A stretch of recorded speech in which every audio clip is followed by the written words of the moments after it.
hidup adalah serangkaian pilihan. Beberapa pilihan tampak sepele, tetapi ada pula pilihan yang begitu penting hingga dapat mengubah hidup kita. Di mana kita akan tinggal, pekerjaan apa yang akan kita pilih, siapa yang harus kita percayai. Ketika membuat keputusan penting seperti ini, secara alami kita mencari nasihat yang baik, mencari informasi yang dapat dipercaya, dan memikirkan jalan terbaik. Kita ingin menghindari kesalahan dan membuat pilihan yang tepat. Dalam 1 Samuel 23, Daud menghadapi situasi berbahaya. Raja Saul, yang ingin membunuh Daud, mendengar bahwa ia berada di Keila.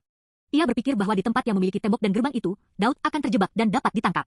Namun, Daud tidak bertindak impulsif karena ketakutan. Ia melakukan hal yang paling penting, meminta hikmat kepada Tuhan.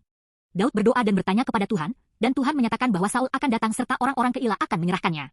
Mendengar itu, Daud membuat keputusan bijaksana untuk meninggalkan tempat itu dan berhasil menghindari bahaya. Kisah ini memberikan pelajaran penting bagi kita.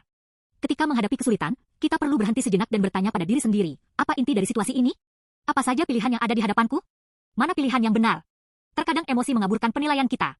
Ketakutan, kemarahan, atau tekanan dari orang lain bisa mendorong kita membuat pilihan yang salah. Namun, jika kita meluangkan waktu untuk menganalisis informasi, mencari hikmat, dan meminta petunjuk dari Tuhan, kita dapat menghindari penderitaan yang tidak perlu dan melangkah menuju jalan kehidupan. Yesus pun selalu mengikuti kehendak Bapanya. Kadang ia menghindari bahaya, tetapi ketika tiba saatnya untuk memikul salib, ia tidak menghindar. Yesus tahu penderitaan yang ada di depannya, tetapi ia memilih jalan itu demi keselamatan seluruh umat manusia. Keputusannya bukan didasarkan pada ketakutan atau tekanan manusia, melainkan pada kehendak dan tujuan Tuhan. Kita yang mengikuti Yesus tidak perlu memutuskan segalanya sendirian. Roh Kudus menyertai kita, berbicara di hati kita, dan memberikan hikmat saat kita memintanya. Namun, masalahnya adalah apakah kita meluangkan waktu untuk mendengar suaranya.